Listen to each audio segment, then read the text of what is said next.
everyone. So as you have probably seen, I'm not very optimistic about Tesla's future, at least in terms of the valuation of the company.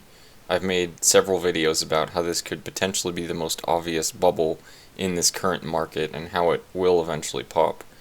And now it appears that Apple, the company of the iPhone, AirPods, and MacBook Pro, may be moving into the automotive picture. And today I'll take a look into what this could mean for Tesla, so stay tuned. Hi everybody, welcome back to The Contrarian. My name's Logan. I really like to talk about overall success and investing, as well as going against crowd thinking mentality within the investing world and elsewhere. So if you like these kinds of topics, just consider subscribing.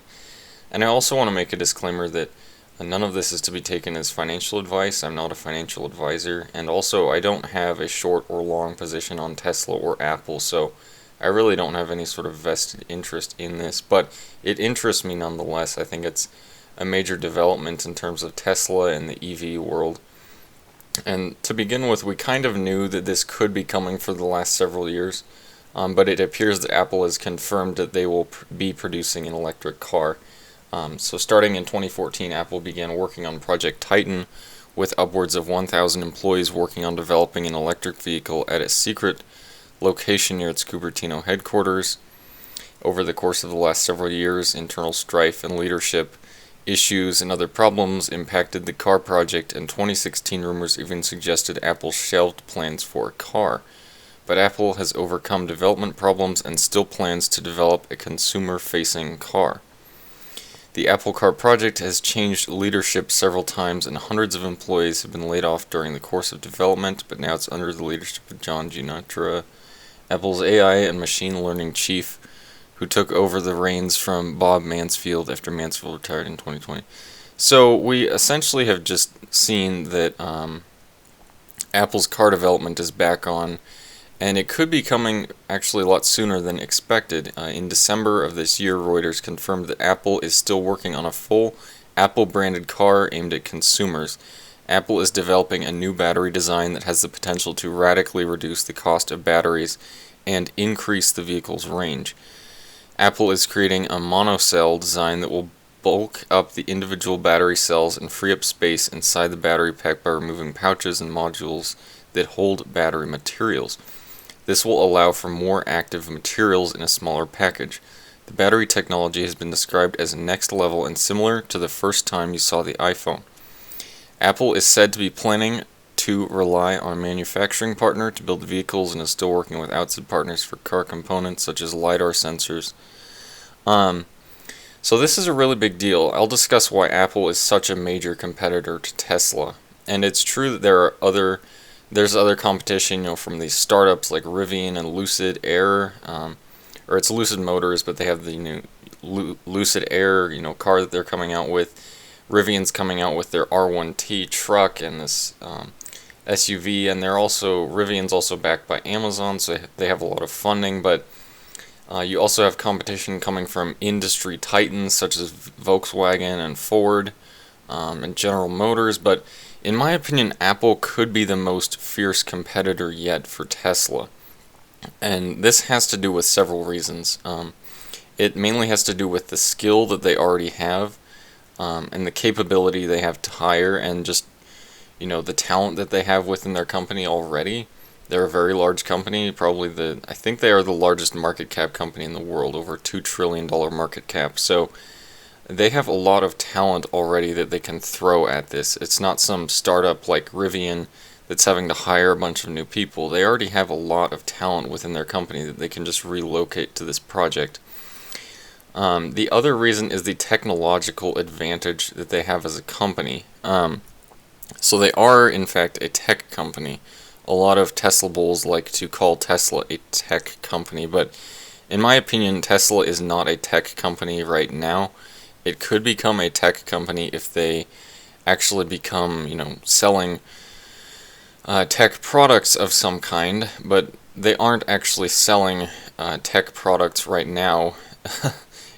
Besides their cars, they sell these, the potential for their cars to be self-driving in the future, but that is not something that actually currently functions as a product. So in my opinion, they are not a tech company in any way, shape, or form, Apple is actually a tech company, and because of this, they could actually have a larger advantage than Tesla in terms of moving along this autonomous vehicle technology.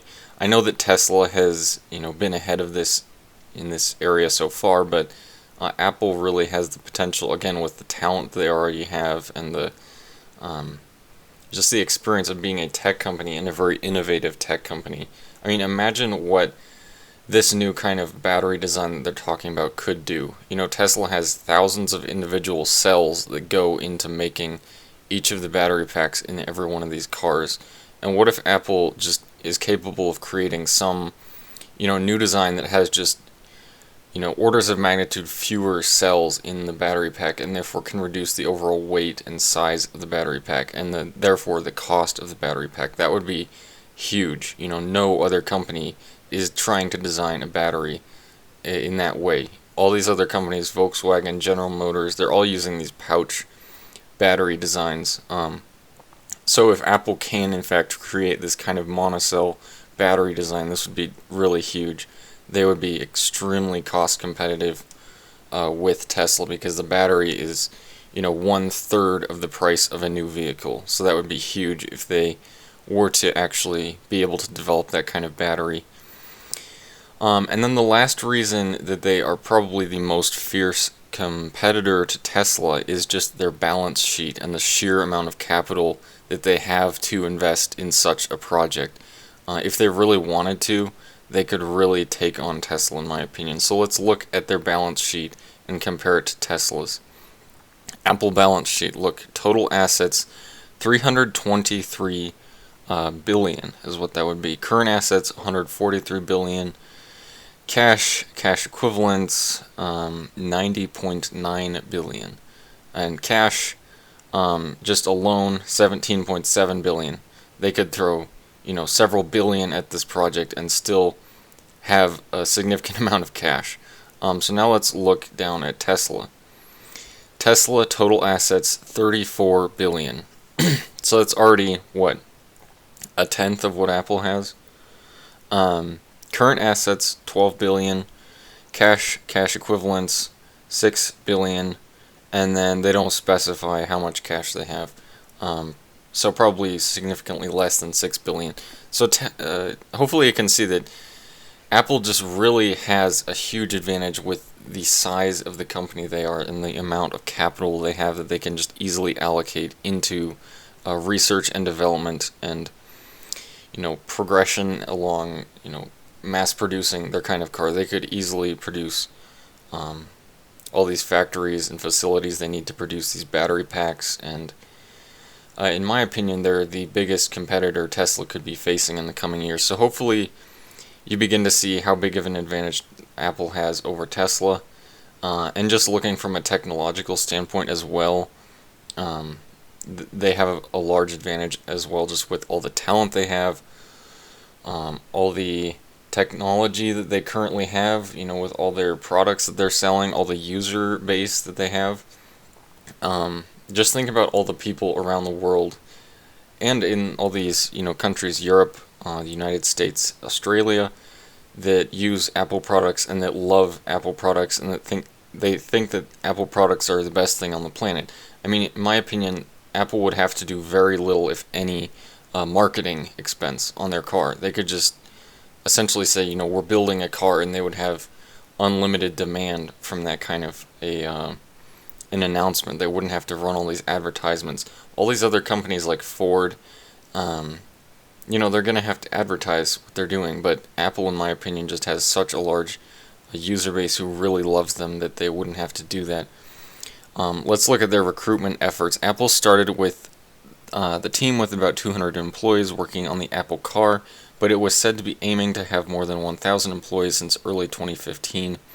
So they have been working on this for a while, and they've recruited some people from a lot of relevant companies, companies like Tesla itself, and Ford and GM, and also other companies like A123 Systems, MIT Motorsports, Ogun, or however that's pronounced, Autoliv Concept. So, I mean, they have been recruiting people for a while now. This is not a new effort at recruitment. They have a lot of former people from Tesla, so they have people who kind of know the ropes of developing a car and developing a production line. Yeah, and if Apple were to mass produce these cars, they would have a chance at immediately having a cost advantage over Tesla. And Tesla has already run through basically all of its government incentives that they can receive, while Apple and all these other new automakers are just entering the scene and have not gone through all these credits. So they could potentially have an immediate cost advantage over Tesla. And this would essentially be giving Tesla a first mover disadvantage because usually it's called the first mover advantage if you're able to enter a market and establish yourself there. But in this case, for Tesla, it would be a first mover disadvantage because they've essentially done all the preparation in the consumer's mind of owning a electric car, and now all these other companies can come in and actually be much more competitive with them at pricing because they haven't run through all of these tax incentives yet. So, yeah, the bottom line for this could just be really bad news for Tesla if Apple actually does go through with this. In my opinion, they definitely could take Tesla's lunch if they wanted to, and obviously this is still up in the air. We don't know if Apple is in fact going to be releasing a car soon. It appears that it's very likely, but it's obviously not confirmed yet. It hasn't happened yet. So bottom line, just don't take this as advice, but I wouldn't want to be long Tesla right now. I think it's very overvalued regardless of Apple.